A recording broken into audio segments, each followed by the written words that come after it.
Sa kasalukuyan, habang nababalot si Jinwoo ng walang hanggang kadiliman, muling nagpakita ang kapangyarihan ng itim na puso, at isang di kilalang passive skill ang lumitaw. Sumulpot ang isang gintong ilaw, at bigla na lamang nagbukas ang mga mata ni Jinwoo, nagulat sa nangyari.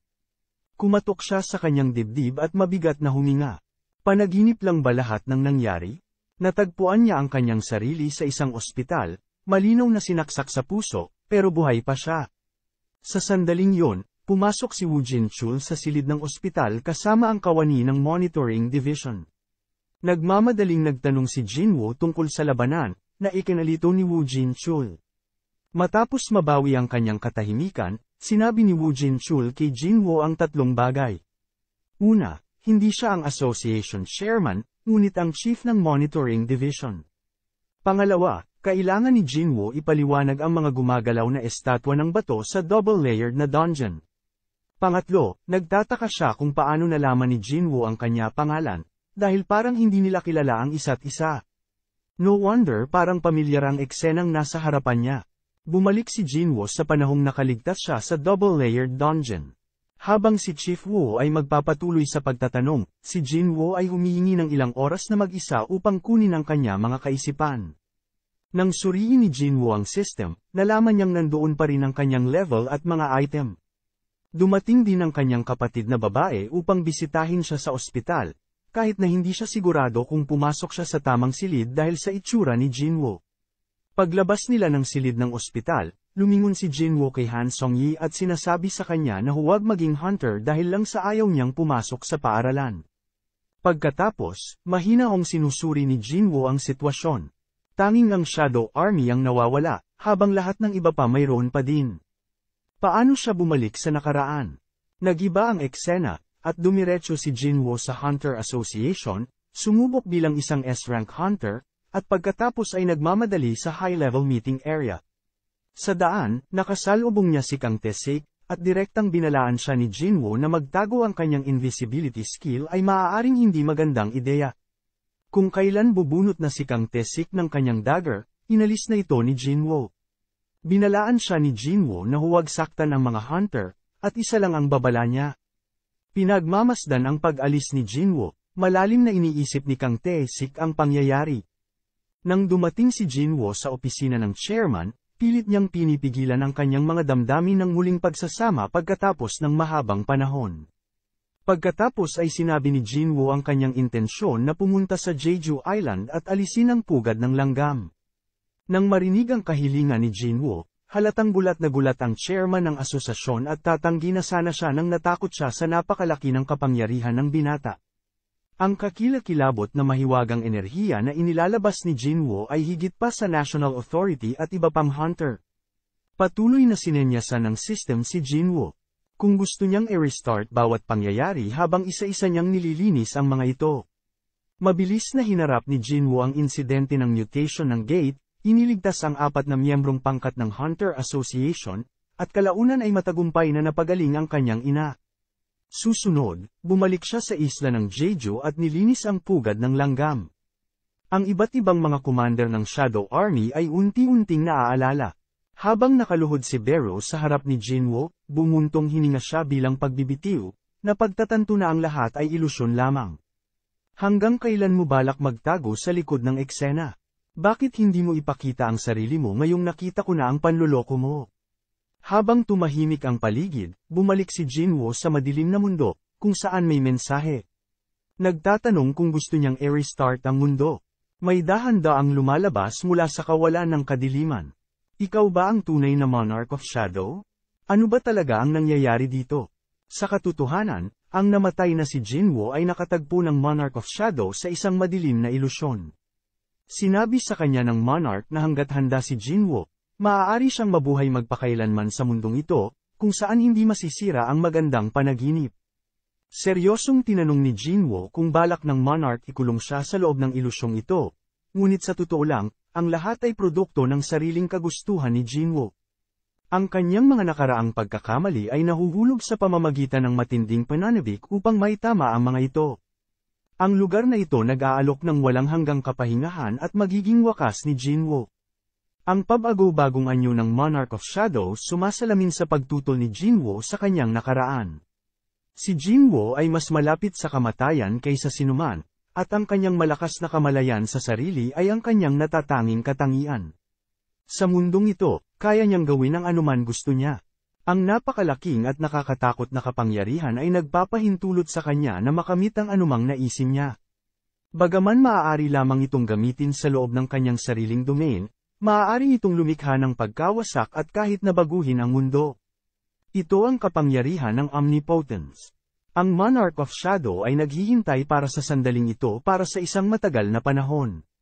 Siya ang hari ng undead, na may kakayahang gamitin ang kapangyarihan ng kamatayan at pamunuan ang malalim na kadiliman. Gayunpaman, hindi maintindihan ni Jinwoo kung bakit siya ang napili bilang Monarch of Shadow, nagiging lalong nalilito. Nagpa siya ang Monarch na ihayag ang simula at ang pagtatapos ng kanilang kwento, pati na rin ang sariling pinagmulan ni Jinwoo. Naglipat ang eksena. Sa totoo lang, Jinwoo huminto na ang paghinga at hindi na maramdaman ng lahat ang kanyang presensya. Nahihirapan si Baekhyun Wonho tanggapin ang pagkamatay ni Jinwoo, iniisip kung sino ang makakalaban sa mga kaaway na wala siya. Tulad ng lahat na nanatiling tahimik, isang nakakatakot na kapangyarihan ng anino ang biglang sumilay mula sa nagyelo na katawan ni Jinwoo, at ang itim malakas na tibok ng puso sa loob ng kanyang dibdib. Ang Frost Monarch at Beast ay nataranta. Kung ang huwadang Monarch of Shadows ay namatay, ang tunay na Monarch of Shadows ay bababa sa mundo, at hindi nila pinapayagan mangyari ito. Nagmamadali silang lumapit kay Jinwoo. Gayunpaman, bago sila makalapit, ang Monarch of Beasts ay sinipa, at ang Monarch of Frost ay tinamaan din at pinabagsak sa isang tumpok ng mga bato. Isang kakaibang lalaki ang biglang sumulpot, nakatayo protective sa harap ni Jinwoo. Ito pala ang matagal nang nawalang tatay ni Jinwoo, si Ilhwan. Naglalabas siya ng napakalaki at makapangyarihang aura, mabangis na nagsasabi, walang lalapit sa anak ko. Samantala, ipinapaliwanag ng Monarch of Shadows ang pinagmulan ng lahat kay Jinwoo. Sa ibang mundo, ang pagkakaroon na kilala bilang Absolute Being ay lumilikha ng mga Divine Messengers na gumagamit mga Fragment of Light at 8 Monarch na gumagamit ng mga Fragment of Darkness. Gayunpaman, ang mga Monarch na ito ay balak na sirain ang mundo, na humahantong sa isang walang katapusang digmaan sa mga Divine Messengers. Ang pinakamakintab na Fragment of Light, pagod sa digmaan, may tanong sa Absolute Being, nagtatanong kung bakit hindi nila binibigyan ang kanilang mga sundalo ng kapangyarihan upang direktang durugin ang kadiliman. Nanatiling tahimik ang Absolute Being, ang pinakamakintab na Fragment of Light ay nakakita sa lahat ng bagay, napagtanto na ang digmaan sa pagitan nito at ng mga Monarch ay isang katuwaan at aliwan lamang para sa Absolute Being, at sa katunayan, hindi niya gustong matapos ang labanan. Ang lahat ay nakulong sa mga batas ng pagsamba, pagpupuri, at pagpapatunay ng kanilang pananampalataya sa Diyos, anuman ang panig, ang kinalabasan ay pagkawasak. Hanggat ang nabubuhay ang Absolute Being, hindi matatapos ang digmaan. Kaya, ang pinakamakintab na Fragment of Light ay nagrebelde, ngunit dahil sa limitadong puwersa nito, sa huli ay natalo ito ng mga Divine Messengers. Kailan lang tila tapos na ang lahat, ang pinakamakintab na Fragment of Light ay nagising sa kadiliman, natuklasan ng isang espesyal na kapangyarihan na tinago sa loob nito ng Absolute Being. Ang madilim at nakakatakot na kapangyarihan nagmumula, at ang muling isinilang ang Fragment of Light at nagiging tunay na Monarch of Shadow. Nangunguna sa isang bagong hukbo, bumalik siya sa larangan ng digmaan upang baguhin ang labanan. Gayunpaman, nang bumalik siya sa templo, ang Absolute Being ay nakalaglag na sa madilim na kwarto, at ang lahat ay nagtapos na. Namatay ang Absolute Being sa kamay ng natitirang Fragment of Light, na tinawag ang kanilang sarili na mga bagong Diyos, o mga rulers, at pagkatapos ay gumagamit ng mga sandata na naglalaman ng kapangyarihan ng Absolute Being para umatake sa mga Monarch. Ang Giant Monarch ay nahulog sa mga kamay ng mga rulers, at ang balanse ng kapangyarihan sa pagitan ng dalawang panig ay gumuho. Kulang ng makabuluhang puwersa, ang iba pang mga Monarch ay nagsimulang maghanap ng isang alyansa sa Monarch of Shadow, dahil kailangan nilang magsanib puwersa upang lumaban sa mga rulers. Mula sa sandaling iyon, hindi na siya isang Fragment of Light o isang Divine Messenger, ngunit ang Monarch of Shadow ay sumasali sa labanan. Ang kanyang hukbo ay maaaring mag-alok ng buhay na walang hanggan sa loob ng mahabang panahon, na maihahambing ang kapangyarihan ng hukbong anino sa hukbo ng Monarch of Destruction. Dahil dito, hindi lamang ang mga rulers, kundi maging ang mga monarch ay nagiging mas mapagbantay sa kanya. Ang dalawang makapangyarihang monarch, na minsang natakot sa kanya, ay nagtaksil sa Monarch of Shadow, at naglunsad ng sorpresang pag-atake. Ang napakatinding kapangyarihan ay lumiliko laban sa kanya. Ang hari ng mga demonyo, si Beren, ay nagbayad ng mabigat na halaga habang ang Beast Monarch ay iniwan ng kanyang mga sundalo at tumakas. Sa puntong ito, pinalibutan ng mga rulers ang Monarch of Shadow, ngunit sa halip na umatake, pumupunta sila upang humingi ng tawad. Maaari nilang ibalik ang Monarch of Shadow sa kawalan, ngunit pinili nila ang pagkakasundo bilang tanda ng paggalang sa dati nilang kasama, na pinakadakila sa kanila, at minsang nanguna sa Army of Light. Gayunpaman, hindi maintindihan ng Monarch of Shadow na ang mga rulers ay nagtaksil din sa Absolute Being. Habang galit niyang sinunggaban ang isa sa mga ruler, walang magawa silang nagsabi, mas alam mo kahit kanino kung ano ang naramdaman namin nang ipagkanulo namin ang aming amo. Ang gusto lang natin ay tapusin ang mahabang digmaang ito. Hindi mo ba kami mapapatawad? Mangyaring huminahon, ang pinakadakila Fragment of Light. Kaya, ang lahat ng mga pinuno at kawal ay nakahawak sa kanilang mga dibdib sa pinakamataas estado ng paggalang. Ang Monarch of Shadow ay nagpapatuloy, na overwhelm ako noon at hindi ako makasagot, kaya nagtago ako para makaganti. Dahil nakulong ko ang demonyong Monarch sa loob ko, pinaplano kong sulungin ang mga puwersa ng Beast Monarch matapos hayaang gumaling ang katawan ko. Ngunit sa aking pagtatago, mabigat ang dinanas ng mga monarch at natalo ng mga rulers. At nang ako ay muling nagpakita sa harap ng mga monarch, na kinuha ang kanilang mga pagkakataon upang makatakas sa crack ng mga dimensyon, hindi pinahintulutan ng Monarch of Destruction ang pakikipaglaban, alam na oras ito para sa kanila upang mabawi ang kanilang lakas. At dahil dito, malugod niyang pinahintulutan akong sumama sa kanyang puwersa. Ang lahat ng mga monarch ay umiiwas sa mga tingin ng mga rulers at naghahanap ng isang mundo kung saan maaari nilang pataasin ang kanilang lakas sa pakikipaglaban, at pinili nila ang mundong ito. Tinitingnan ni Jinwoo ang abandonadong lungsod na nilamon apoy, iniisip na ito ay isang pangitain ng hinaharap, ngunit sa katotohanan, ito ay isang bagay na mayroon na nangyari sa nakaraan. Sa oras na napagtanto ng mga rulers ang mga galaw ng monarch at sumugod sa Earth, huli na ang lahat. Ang mga rulers, galit na galit, ay gumagamit ng Cup of Reincarnation na may kapangyarihan ng Absolute Being upang ibalik ang oras ng 10 taon. Ginagawa nila ang kanilang makakaya upang iligtas ang mundo, ngunit ang Earth ay masyadong marupok upang mapaglabanan ang digmaan sa pagitan ng mga rulers at mga monarch.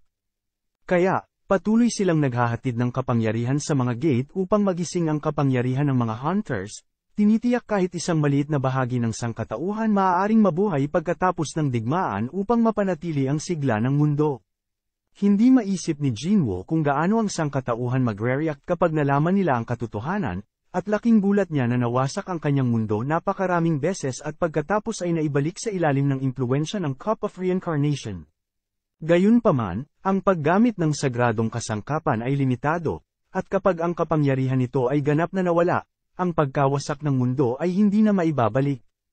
Plano ng mga monarch na gamitin ang mahiwagang enerhiya na ikinalat sa buong planeta ng mga rulers upang gawing isang malaking bitag ang kabuuan ng mundo upang lamunin nila ang mga rulers. Ang mga hukbong darating upang tulungan ang sangkatauhan ng sabay-sabay. Para sa isang soberanya na nagtataglay ng hindi kapani-pani walang kapangyarihang tumawid sa mundong ito, kailangan nila ng host body na kayang hawakan ang kanilang kapangyarihan. Gayunpaman, ang kapangyarihan ng ang Monarch of Destruction at ang Monarch of Shadow ay napakalaki, at hindi nila mahanap isang vessel na kayang hawakan ito. Sa oras na ito sinabi sa kanya ng nangungunang salamangkero na makakahanap siya ng isang angkop na vessel para sa kanya, ngunit tutulungan gawin siyang immortal being, na kilala bilang arkitekto. Bilang karagdagan sa pagkakaroon ng mahusay na pisikal na fitness, ang vessel ay dapat magkaroon ng mahusay na pag-iisip. Si Jinwoo, isang hindi inaasahang kandidato, ay pumasok sa kanilang paningin. Kahit mahina si Jinwoo noon, ang kanyang lakas sa pag-iisip ay nagpapahintulot sa kanya na makaligtas sa mga karanasang malapit sa kamatayan, at ang Monarch of Shadow ay sigurado kanyang pinili. Bilang isang resulta, ang arkitekto ay gumagamit ng paborito at pinakasanay sa sangkatauhang paraan upang matulungan si Jinwoo na iakma ang kapangyarihan ng Monarch of Shadows, ang pagdidisenyo ng system na parang isang laro. Hinahayaan ang katawan ni Jinwoo na unti-unting tumugma sa Monarch of Shadows. Gayunpaman, sa huli, ipinagkanulo ng Monarch of Shadows ang arkitekto, na nagtatrabaho sa ilalim ng Monarch of Destruction. Sa pagharap sa paghingi ng tawad ng rulers at sa pagtataksil ng Monarch, ang Monarch of Shadow ay hindi kailanman sigurado kung aling panig ang sasama. Talagang ini-enjoy niya ang oras niya kasama si Jinwoo, at hindi nakakagulat kung alinman sa kanila ang maging master ng katawan. Kaya't ang Monarch of Shadow ang nagpasya na ipaubaya kay Jinwoo ang pagpili, na nagpapahintulot sa kanya na magpasya kung mananatili sa kaharian ng kamatayan, nabubuhay magpakailanman sa isang magandang panaginip ng kanyang nilikha, o bumalik sa katotohanan upang magpatuloy sa pakikipaglaban sa kalaban. Kalmadong tinanong ni Jinwoo ang Monarch of Shadows, dahil wala ka sa panig ng mga rulers at ayaw makipaglaban sa kanila, bakit ka tumakas sa ibang mundo kasama ang mga monarch? Ang Monarch of Shadows mahinang tugon na hindi ito ang kanyang lugar, na din sariling sagot ni Woo. Sa sandaling ito, ang Monarch of Shadow ay nagbabago sa anyo ng Chairman Go, at nagpaalam kay Jinwoo na may ngiti, bumalik sa kanyang walang hanggang kapahingahan. Jinwoo mabubuhay magpakailanman bilang hari ng mga anino. Ipinikit niya ang kanyang mga mata, naramdaman ang kapangyarihan ng monarch ng mga anino kasama ang kanyang puso, handang bumalik sa realidad at ipagpatuloy ang pakikipaglaban sa nakakatakot na kaaway.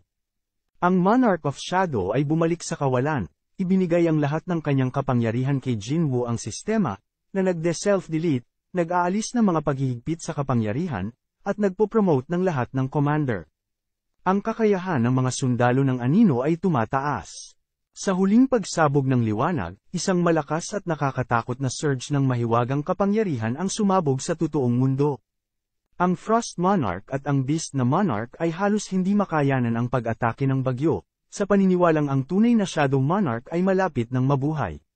Galit nilang sinisigawan ng ama ni Jinwoo, pinakamasamang sakuna ay magmula sa katawan ng taong protektahan mo. Gusto mo ba talagang magdala ng kapahamakan sa mundong ito sa pamamagitan ng iyong sariling mga kamay? Naiwan na walang pagpipilian, ang Beast Monarch at ang Frost Monarch ay nilabanan ng ama ni Jinwoo. Bagamat disadvantageous ang 2-on-1 na sitwasyon, ipinaglalaban niya ang kanyang anak, at bilang ama, hindi siya uurong. Habang umaatake ang dalawang monarch, ang ama ni Jinwoo ay mabilis na umiiwas sa kanilang pinagsamang pag-atake at mga kontra-atake, gamit ang kanyang maikling espada upang paulit-ulit silang sugatan. Hindi inaasahan ng Frost Monarch na mabasa ng ama ni Jinwoo ang kanyang mga galaw at susunod sa galaw ng kanyang sandata. Siya ay isang batikang mandirigma na hindi natitinag laban sa Beast Monarch sa pag-atake alinman. Naghahanda ang Frost Monarch na ilabas ang kanyang Frost Breath, ang ama ni Jinwoo naghahatid ng isang malakas na sipa, na nagpapadala sa kanya ng pagbagsak sa isang gusali. Sinusubukang ilunsad ng Beast Monarch ang isang palihim na pag-atake ngunit pinigilan ang kanyang bibig na tinusok ng isang dagger. Isang masakit na sigaw ang sumunod mula sa Beast Monarch. Bago siya makahinga, ang tatay ni Jinwoo ay nagbigay ng elbow strike, na pilitang umatras ang Beast Monarch. Kung paanong naghahanda ang Beast Monarch sa kontra-atake, isang nakakatakot na pressure ang pumipigil sa kanya. Napabalikwas siya ng tingin. Sa sandaling ito, ang mga mata ni Jinwoo ay nagpalabas ng pulang liwanag habang ang kanyang mahiwagang kapangyarihan ay kumakalat ng husto, na tinakat ang Beast Monarch na umatras ng mahigit 100 metro ang layo. Samantala, ang Frost Monarch, na hindi alam ang sitwasyon, ay mayabang na naghahanda para sa isang atake ngunit napigilan ng nanginginig na Beast Monarch. Hindi mo ba nakikita na dumarami ang kapangyarihan sa ating paligid?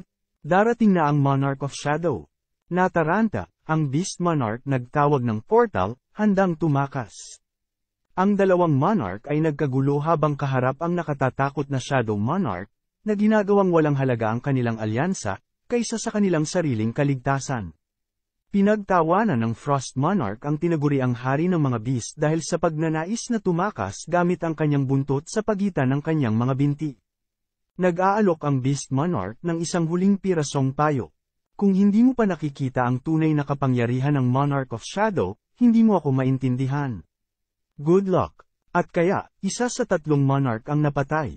Ang isa pa ay tumakas sa kaguluhan, naiwan lamang ang Frost Monarch, na galit at desperado. Sa huling pagsisikap, ibinaon niya ang kanyang sandata sa lupa at ginagamit ang lahat ng kanyang mahiwagang kapangyarihan. Isang nakakatakot na frost storm ay malapit nang dumating, kasama ang mga hunter sa malapit na lumilikas upang maiwasan ito. Ang mga kotse at bato sa lupa ay natangay sa hangin. Pinuprotektahan ng ama ni Jinwoo ang kanyang anak sa likuran niya. Habang isa-isang hinaharang ang mga espada ng yelo, lalong tumitindi ang galit ng Frost Monarch. Ang lakas ng loob mo, isang tao para suwayin ako. Ngayon ikukulong kita sa walang hangang pagyelo kasama ang Shadow Monarch. Lumilitaw ang isang malaking bloking yelo sa itaas ng lungsod, nagbabanta upang lipulin ang lahat ng nasa malapit. Nag-ambala, ang ama ni Jinwoo ay hindi sinasadyang nalaslas sa braso ng isang espadang yelo. Nang malapit nang tumama ang bloking yelo sa lupa, biglang lumitaw ang isang itim na figura at humarang nito.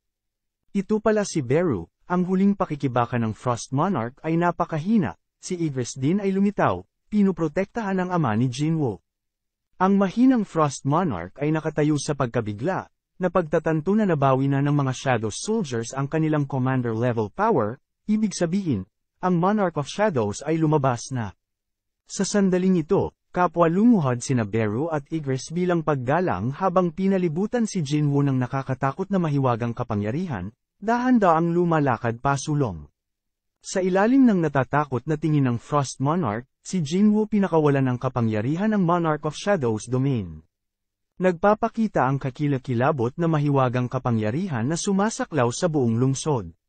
Sa kabila nito, patuloy na lumalawak ang domain mula sa lungsod hanggang sa kontinente at tuluyang bumabalot sa buong daigdig.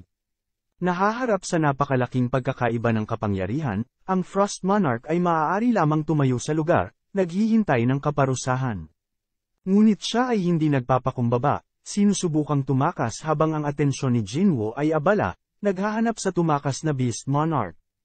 Iniisip niya nang walang kamalay-malay na ang pagkakaroon ng abala sa harap ng kalaban ay hanggal, hindi niya namamalayan na siya ay iniwan sa likuran dahil sa kanyang kahinaan. Ginagamit ng Frost Monarch ang lahat ng kanyang mahiwagang kapangyarihan upang ilunsad ang isang huling pag-atake, paghahagis ng kanyang sandata. Gayunpaman, walang kahirap-hirap na inangat ni Jinwoo ng isang kamay, at ang tinatawag na desperadong pag-atake ng Monarch kay Jinwoo. Paano ito posible? Ito ba ang tunay na kapangyarihan ng Shadow Monarch? Malamig na sabi ni Jinwoo sa kanya, ikaw ang huling target. Manatili ka hanggang sa maibalik ko ang Beast Monarch. Lumipat ang eksena sa kailaliman ng gubat, kung saan lumabas ang tumatakas na Beast Monarch mula sa isang portal, naramdaman ng nakakatakot na aura ng kamatayan ni Jinwoo at nagbitiw sa sarili upang hintayin ang Dragon Monarch para sa kanyang pagligtas. Biglang isang bahagyang paggalaw ang naglagay sa kanya ng mataas na alerto, at sa oras na siya ay tumingin sa malayo, tahimik na sumulpot si Jinwoo sa tabi niya. Ang napakalaking pagkakaiba ng kapangyarihan ay nagtutulak sa kanya na lumuhod bilang pagsuko, at ang kanyang isip ay likas na nagpapadala takot. Ang nakakaawang Beast Monarch ay lumuhod sa harap ni Jinwoo, humihingi ng tawad at nag-alok na susunod sa kanya. Habang papalapit ang hukbo ng Dragon Monarch, nag-aalok ang Beast Monarch na pamunuan ng kanyang hukbo upang suportahan si Jinwoo. Tila sumang-ayon si Jinwoo, at mabilis na binago ng Beast Monarch ang kanyang himig, sa paniniwalang ang tunay na Monarch of Shadow ay hindi magiging hangal na patawarin ang gayong krimen. Sa tingin niya, sa pamamagitan ng pagsasamantala sa emosyon ng tao ni Jinwoo, maaari siyang magtagal hanggang sa dumating ang hukbo ng Dragon Monarch, habang patuloy niyang sinusuyo si Jinwoo. Malamig na sabi ni Jinwoo, bago yun, ayusin natin ang ating score. Nag-iwan ka ng 5 galaw sa akin. Kung kaya mong tiisin ang 5 kong pag-atake, patatawarin kita. Nang marinig ito, ang halimaw na Monarch, na nagplanong magpanggap na nagpapasakop, hindi na mapigilan ang kanyang galit. Inilabas niya ang kanyang buong mahiwagang kapangyarihan, determinadong labanan si Jinwoo hanggang kamatayan. Ang hangal na Beast Monarch ay tunay na kaawa-awa, gayunpaman nakikibaka sa harap ng ganap na kapangyarihan. Mabilis na pinutol ni Jinwoo ang isa sa mga binti ng Beast Monarch sa isang attack. Tulad ng Grim Reaper, malamig na tinitigan ni Jinwoo ang kalunos-lunos na nilalang at sinabing, 4 pa ang kulang mo. Tangkilikin mo ito ng dahan-dahan. Lumipat ang eksena kay Beru, na ginagawa ang kanyang makakaya upang magpagaling ang mga nasugatang hunter, habang ang Frost Monarch ay gustong tumakas ngunit walang humpay na hinahabol. Nakita na niya ang Shadow Soldier na humahabol sa kanya noon, ang Death Knight na si Igres, na kilala bilang isa sa dalawa mga pakpak ng hukbo ng anino. Nakakagulat, maipapakita ni Igres ang kanyang orihinal na kapangyarihan, at hanggat ang kapangyarihan ni Jinwoo ay hindi nauubos, maaari siyang patuloy mag-regenerate at mag-recover. Samantala, ang Frost Monarch ay hindi maibabalik ang magic power na kinakain ng kanyang spirit form, at ang sitwasyong ito ay hindi pabor sa kanya. Nang huminto ang Frost Monarch para kutsain si Igres, ibinaba ni Igres ang kanyang espada at ibinuka ang kanyang balabal, na lumilikha ng isang portal. Dahan-daang lumabas si Jinwoo. Pagbalik, ibinato ni Jinwoo ang ilang pinutol na kuko sa paanan ng natakot na Frost Monarch, at malamig na ipinaalam sa kanya na ang Beast Monarch tinapos na. Sa isip ni Frost sa loob lamang ng ilang minuto, ang Beast Monarch ay natapos na sa mga kamay ni Jinwoo. Sabi ni Jinwoo, ang Insect Monarch, Beast Monarch, at balita ng pagkamatay ng Frost Monarch ay magsisilbing babala sa ibang mga monarch. Ngunit ang Frost Monarch ay ayaw pa ring sumuko. Habang naghahanda siyang maglunsad ng pag-atake, tinusok siya ng dagger ni Jinwoo, na sinundan ng isa pang hampas. Ang nakakaawang Frost Monarch ay sumusubok na gumanti na may yelong hininga, ngunit agad na nag-teleport sa harap ni Jinwoo, na tinakpan ng kanyang bibig ng kamay. Sa wakas, naibigay ni Jinwoo ang nakamamatay na atake. Sa ilalim ng malamig na tingin ni Jinwoo, ang Frost Monarch sumigaw sa sakit, pahina ng pahina, hanggang sa tuluyang mag-transform sa anyo ng tao at maglaho sa katahimikan. Ang tatlong dakilang monarch ay nagtatapos sa kabiguan. Tinanong ni Jinwoo si Beru tungkol sa taong nagpoprotekta sa kanya kanina. Sinabi ni Beru na nawala siya ng biglaan. Hinawakan ni Jinwoo ang dagger ng kanyang ama. Naisip ni Ilhuan na ito ang kahihinatnan ng pagtanggap ng kapangyarihan ng Diyos sa katawan ng tao. Pero ayos lang. Ganito dapat. Ibinato ni Jinwoo ang dagger pabalik sa kanyang ama at sinabing, akala mo ba hindi ko malalaman kung aalis ka ng ganyan? Bakit ka umalis ulit nang walang pasabi? Ikinwento ng kanyang ama ang nangyari sa kanya. Matapos maklear ang boss meron lamang siyang 1 oras upang makalabas sa loob ng gate. Ngunit, ito'y nagbunga lamang ng pagkakulong ko sa pagitan ng mga dimensyon. Ipinahiram sa akin ng mga rulers ang kanilang lakas at hiniling sa akin na pigilan ng mga monarch, kabilang ang Shadow Monarch na malapit ng ipanganak. Walang ibang pagpipilian, tinanggap ko ang kanilang alok at ako ay naging vessel ng mga rulers upang makabalik sa mundo na may mabigat na responsibilidad. Gayunpaman, hindi ko magampanan ang responsibilidad na yon. Bagamat alam kong nasa loob ng katawan na yon ang pinakamasamang kapahamakan ng sangkatauhan, wala akong magawa kung hindi ang magmasid sa kanya mula sa malayo. Samantala, ang mga rulers na ang tanging focus ay ang paghinto ng pagkumpleto ng pagdating ng Shadow Monarch, nagsimulang magbago ang kanilang mga paninindigan. At sa wakas, ang pinakamaliwanag na fragment of light ay nagbigay sa akin ng isang bagong order. Protektahan ang Shadow Monarch. Napagtanto nila na upang pigilan ang mga plano ng Monarch, kailangan nila ng kapangyarihan ng Shadow Monarch. Isa itong malaking sugal, hindi alam kung papanig ka sa mga tao o sa mga Monarch. Pero ngayon alam na natin ang resulta, kaya kita tinulungan. Ayokong ipakita sa iyo yung sitwasyon ko. Tinanong ng Ilhuan si Jinwoo. Galit ka ba sa akin? Sabi ni Jinwoo, tatay, oo minsan. Humingi ng paumanhin ng Ilhuan para doon. Sinabi ni Jinwoo sa kanya noong una akong nagsimula bilang isang hunter, noong nasa pintuan ako ng kamatayan, kahit sa pag-uwi ko makita si nanay at Jin-ah, ikaw ay lumitaw sa aking isipan. At lagi kitang kinasusuklaman sa tuwing nangyayari ito. Pero na-miss din kita. Nagpatuloy si Jinwoo. Na-miss mo ba kami? Halos napaiyak ang tatay ni Jinwoo. Na-miss kita sa lahat ng oras. Kahit hindi mo ako nakikita. Masaya ako sa katotohanan na nakita kita mula sa malayo. Ang kanyang katawan ay nagsisimulang maglaho. Tumayo siya at niyakap si Jinwoo. Ikaw ay lumaki bilang isang matinong binata. Tanong ni Jinwoo, ang mga rulers ba? Sila ba ang gumamit sa iyo at iniwan kang mamatay? Sagot ng kanyang ama, binigyan lang nila ako ng pagkakataon na pumili. Pinili kong protektahan ka at wala akong pinagsisisihan. Gusto kitang makausap, nais kong manatili sa iyo ng mas matagal. Ikinalulungkot ko na hindi ako naging isang dakilang ama sa iyo. Ang katawan ng kanyang ama ay naglaho sa mga tipak ng liwanag at lumutang palayo sa kalangitan. Samantala, sinabi ng nanay ni Jinwoo kay Jin-ah, "Lumipat tayo ngayon. Pakiramdam ko ay panahon na para umalis tayo." Sigaw ni Jinwoo sa langit. "Makinig kayo, mga monarch. Siguradong pagbabayaran ninyo ang nangyari ngayon. Naririnig niyo ba ako, mga monarch?"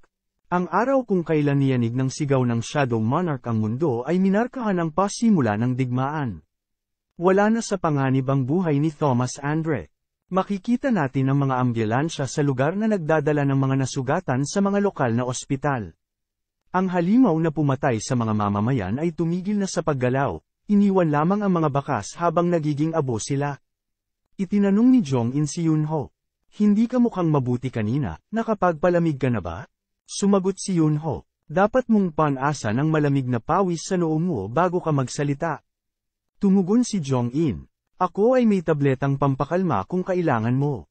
Iniisip ni Jin Chul na tapos na ang lahat ngayon. Ang halimaw na demonyong hayop, ang babae na umatake sa lungsod kanina, at isang White Walker.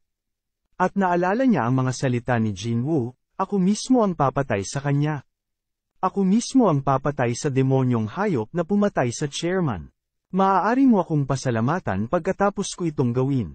Natanto ni Jin Chul na ito nga ang White Walker. "Salamat sa iyo, Hunter." Muling inanunsyo ng Hunter Bureau na ang mga halimaw na lumitaw sa lungsod ay hindi kilalang mga demonyong hayop. Ang pinsala na idinulot ng mga demonyong hayop sa lungsod ay napakalaki. Gayunpaman, ang tunay na kalamidad ay darating sa loob ng ilang araw. Sinabi ni Liu Zigang ito pala ang pinakamalaking gate. Tulad ng narinig ko, kahit na lahat ng mga hunter sa buong mundo ay nagtipon, maaari akong malanghap ng gate na iyon at mawala. Sinabi ni Thomas na malapit na magsimula. Sa isip ni Jin Chul ito ang unang pagkakataon na nagtipon ang napakaraming mga hunter mula sa iba't ibang panig ng mundo sa iisang lugar. Tinanong ang sarili kung ilan sa kanila ang mabubuhay. Sinabi ni Hein na hindi pa niya nakitang kinakabahan ng ganyan si Jinwoo. At nagsimula nang bumukas ang gate. Sumigaw ang mga hunter na maghanda para sa labanan. Ito ay isang malaking hukbo, isang napakalaking hukbo. Ngunit agad na napagtanto ni Jinwoo na ang lahat ay nasa isang dating hukbo ng mga anino. Kaya't pinigilan niya ang lahat ng mga hunter na atakihin. At sinabihan ang chairman na okay lang ang lahat. Lahat ay nagtataka kung bakit pinigilan ni Jinwoo sila at lumapit sa mga hukbo ng mga anino. Ang pinuno ay lumuhad at sumigaw, "Grand Marshal Bel Ian. Respeto namin iniaalay namin sa aming Panginoon." Napanganga sina Jin Chul, Thomas, Leonard, at lahat.